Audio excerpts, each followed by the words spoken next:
The family finances had always been a source of contention in their household.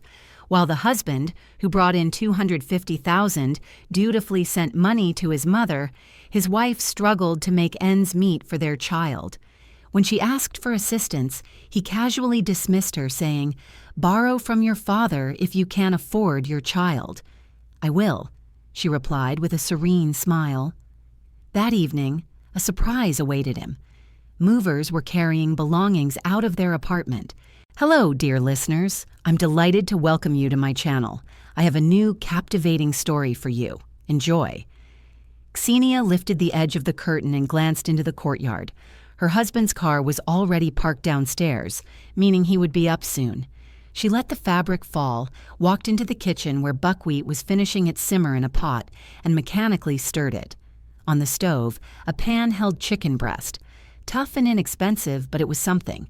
They had run out of milk yesterday, and cottage cheese too. Tomorrow, Mirren would have to have porridge made with water for breakfast again. He was 4 years old. A growing body needs protein, calcium, and vitamins. The pediatrician at the clinic repeated this, like a mantra, every visit. Ksenia opened the refrigerator. It was nearly empty. 3 eggs, a pack of butter, a little cheese. Her payday was still a week away. There were only 2,000 rubles left on her card. That would be enough for bread, pasta, and some vegetables if she was very frugal. She closed the door and leaned her forehead against its cool surface. 7 years ago, she had married Artyom Ladygin, a handsome, self-assured programmer with a good salary. He had promised her security, stability, and a family. For the first 2 years, everything was fine. They rented an apartment together, saved for a down payment on a mortgage, and went on seaside vacations. Then Mirren was born, and something began to shift. Artyom started visiting his mother more frequently. Lyudmila Fyodorovna, a 57-year-old woman with tightly pursed lips and a perpetual frown etched on her face, lived alone in a 2-bedroom apartment on the outskirts. After her divorce, she was left with a modest pension and a litany of complaints about life. Her only solace was her son. "Mom isn't feeling well," Artyom would say, preparing for yet another visit. Again. A weary Ksenia rocked their wailing infant. "Artyom, perhaps you should call a doctor for her." "She doesn't need a doctor. She needs attention." That attention soon evolved into financial support. Initially, Artyom began buying his mother groceries, saying she couldn't live on her pension. Then he started paying her utility bills, then for her medications, clothes, a phone repair, and a new television. Quote 6. Ksenia cautiously remarked when Miron turned 1. Quote 7. Quote 8. He cut her off. Quote 9. Ksenia remained silent.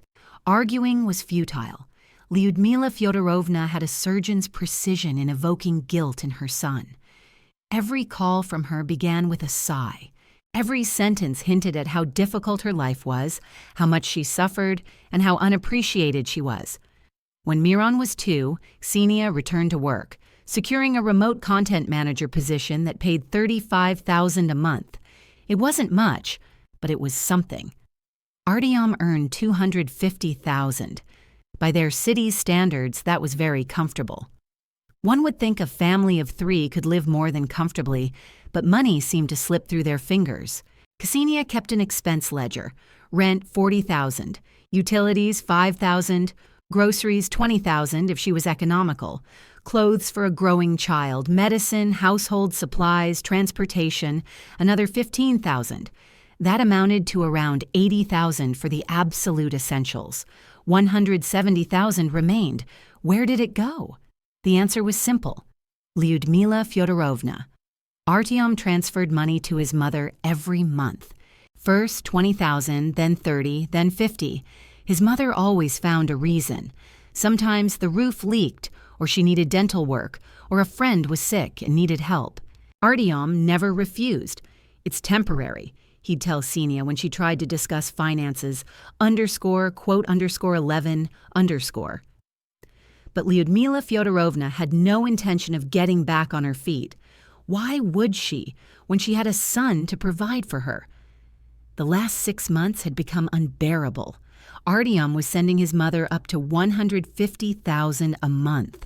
The remaining money was desperately insufficient for their family. Ksenia stopped buying herself new clothes, making do with her old ones. She bought Myron's clothes on sale or received hand-me-downs from friends. She opted for the cheapest groceries, foregoing fruits, meat, and fish. "Artyom, we need to talk," she said a month ago, as he was once again preparing to send money to his mother. "About what?" "About money. We can't live like this. We don't have enough for food, do you understand? Miran needs to eat properly. He's 4 years old." Artyom looked up at her, his eyes weary. "Ksyusha, I work. I earn money. What else do you want?" "I want that money to stay within our family, not go to your mother." His face hardened. "My mother needs help, and your son doesn't." Ksenia's voice trembled. He stood up and picked up his phone. Quote 23. The door slammed shut. Ksenia was left alone in the kitchen, clutching an empty mug. Myron was playing in the next room, building something with old blocks. After that conversation, Artyom became even more distant. He came home late and barely spoke. He spent his weekends at his mother's. Lyudmila Fyodorovna called him 3 times a day, complaining about her health, her neighbors, or the weather. He listened to her for hours while Ksenia's requests were met with monosyllabic replies. 3 days ago, a turning point occurred. Ksenia was with Myron at the Children's Polyclinic for a routine checkup. The pediatrician, an elderly woman with a tired face, examined the boy and frowned. "He looks pale and lethargic. What are you feeding him?" "As best I can," Ksenia answered honestly. "Porridge, pasta, sometimes chicken, milk, and rarely fruit. We don't always have enough money." The doctor looked at her intently. "The child is 4 years old. He's growing. He needs a complete diet. Milk, cottage cheese, meat, fish, vegetables, and fruits. Otherwise, problems will start. Anemia, developmental delays, a weakened immune system. Do you understand?" Ksenia nodded, her lips pressed together. Tears welled up in her eyes. That evening, she tried to talk to Artyom again. He was sitting on the sofa, engrossed in his phone. "We were at the doctor's today. The doctor said Myron isn't looking well and needs to eat properly." Artyom didn't look up. Quote 29. Ksenia's voice broke. "I have no money, do you understand? I've been saving on everything this entire month just to feed him, and you don't care." Artyom finally tore himself away from the screen and looked at her coldly. "Borrow from your father if you can't afford your child," he said indifferently. "He has plenty of money." Ksenia froze. The blood rushed to her head. "What did you hear? Your father earns well. Ask him. I'm already spending my money on my mother."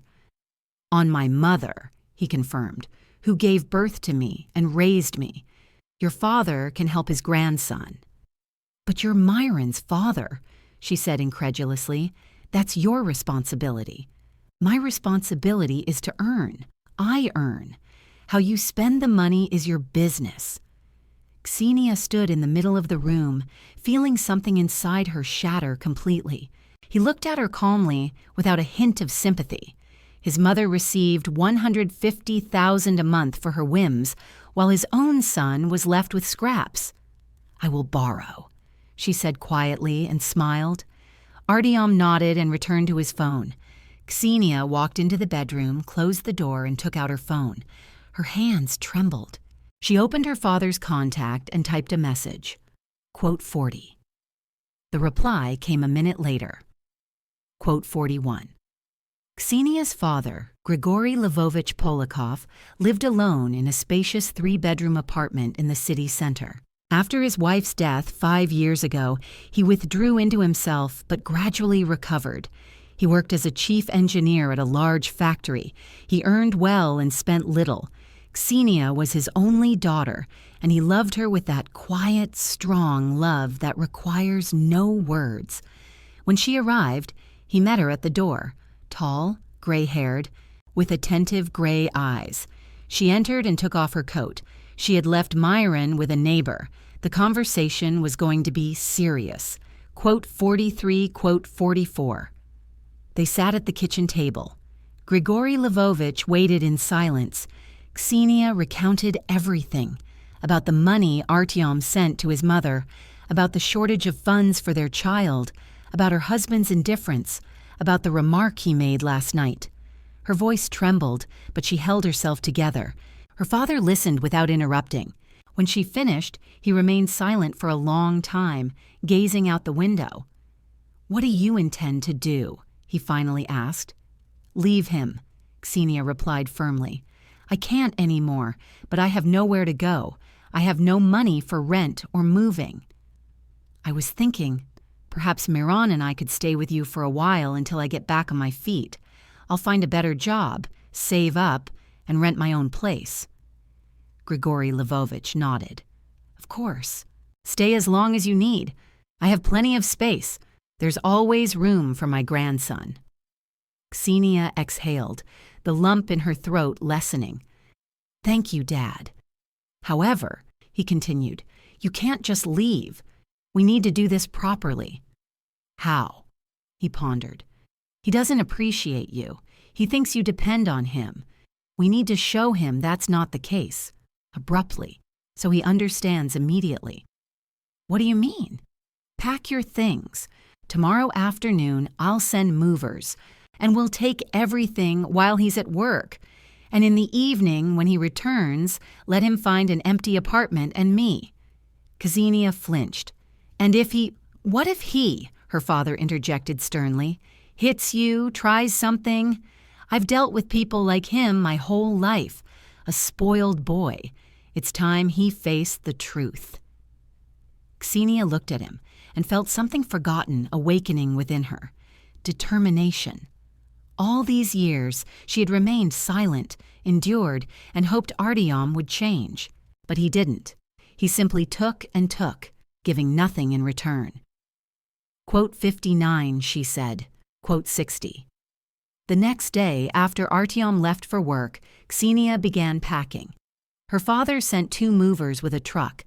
They quickly and efficiently packed everything that belonged to her and Myron: clothes, toys, the crib, her personal belongings. The furniture belonged to Artyom. She didn't touch anything of his, only her own. Myron flitted around, not understanding what was happening. "Mom, are we moving?" "Yes, darling, we'll be living with Grandpa now and Dad will stay here." The boy frowned but didn't ask further questions. He was an intelligent child and sensed that something was wrong. By evening, the apartment was empty. Ksenia walked through the rooms.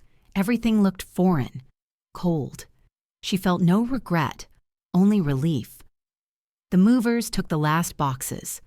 Ksenia and Myron went to her father's, settled her son into his new room, and gave him dinner. The boy was tired and fell asleep quickly. "I'm going back," she told her father. "I want to be there when he returns." "I'll go with you." "Dad, no, what if there's a scene?" "That's precisely why I'm going with you," Grigory Lvovich said firmly. "Don't argue." They arrived back around 8 in the evening. Ksenia took out her keys and opened the door. The apartment greeted them with emptiness and silence. Her father walked into the room, surveyed it, and nodded. "Everything is as it should be. Now we wait." They sat in the kitchen. Ksenia looked at the bare walls, at the empty corners where children's toys had stood just yesterday. Artyom returned around 8:30. Ksenia heard the building's entrance door slam downstairs, the elevator rumble. Her heart pounded. The key turned in the lock. The door opened. Artyom entered, carrying a bag of groceries. He must have bought something on the way. He walked into the hallway, hung up his jacket, sighed, and froze. The room was empty. What? He moved further in, peeking into the bedroom, the child's room. Empty. Quote, _71_. She called out from the kitchen. He burst in and saw her sitting at the table. Beside her, arms crossed, stood Grigory Lvovich. Artyom's voice cracked. "Where are the things? Where's Miron?" Miron is with me, Ksenia answered calmly. The belongings are too. I'm leaving. Are you out of your mind, Ksenia? Grigory Lvovich corrected, taking a step forward. And watch your language. Artyom looked at him, then back at his wife. You can't just up and leave. I can, and I am. Because of what? Money. We discussed this. I told you to ask your father. Precisely. Grigory Lvovich nodded. She asked, and I gave. Now she and my grandson are taken care of, and you can continue supporting your mother. One less worry. Artyom turned pale. I worked. I earned. For Lyudmila Fyodorovna, Grigory Lvovich cut in. 150,000 a month for her whims, and your own son gets scraps. You're not a man. You're a mama's boy, and my daughter will no longer live with one. Artyom stood with his mouth agape. His eyes showed utter confusion. He genuinely couldn't fathom what had happened. For him, it was normal to provide for his mother, and his wife should figure things out herself. Quote 86. Ksenia extended her hand. Quote 87, quote 88, quote 89, she said. She took out the keyring and placed it on the table. Quote 90. They stood up and headed for the exit. Quote 91, Artyom shouted. Quote 92. She turned back at the threshold. Quote 93, she said calmly. Quote 94. And she closed the door. The first week was difficult. Artyom called and texted. At first, his messages were angry, then pleading. He accused her of selfishness, of destroying the family, of Miron needing a father. Ksenia didn't reply. Then Lyudmila Fyodorovna started calling. Her voice on the line dripped with venom. You've separated me from my son. You've ruined his life. He's alone now, unhappy, and you're pleased. Ksenia silently hung up and blocked the number. Grigory Lvovich helped his daughter find a new job.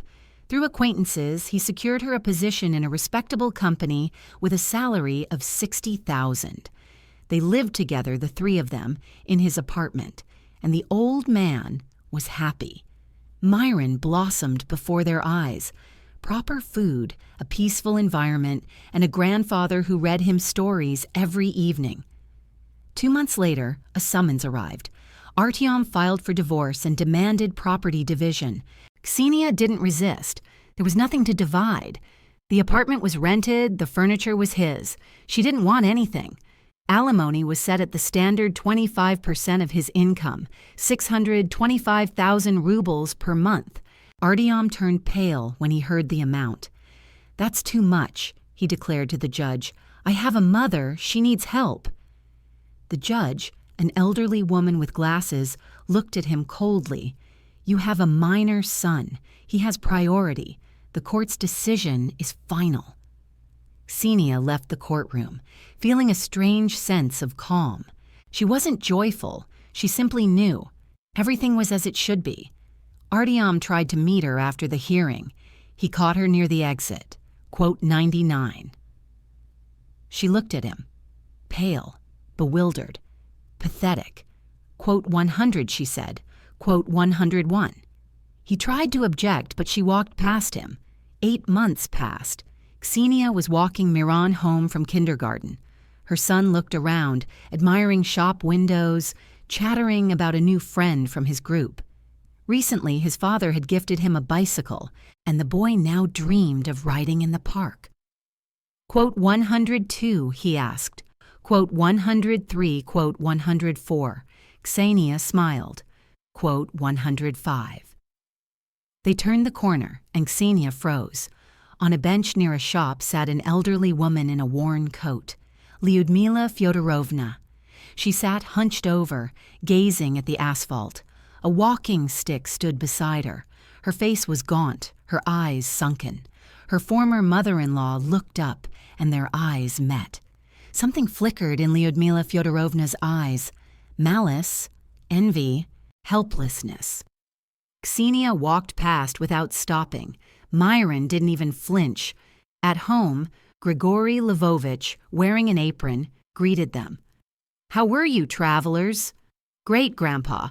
Myron rushed to him. Xenia took off her coat and went into the kitchen. Something was bubbling on the stove, potatoes with meat. A salad sat on the table. Her father handed her a mug of tea. She took it, cupped the hot ceramic in her hands, and looked out the window. Outside, it was growing dark, and the streetlights were on. "Do you think I did the right thing?" she asked quietly. Grigory Lvovich looked at her, then at his grandson fussing in the next room, then back at his daughter. "What do you think yourself?" Xenia finished her tea and placed the mug on the table. "The right thing," she said. "I did the right thing." Her father nodded and returned to the stove, while Xenia, for the first time in many years, breathed deeply.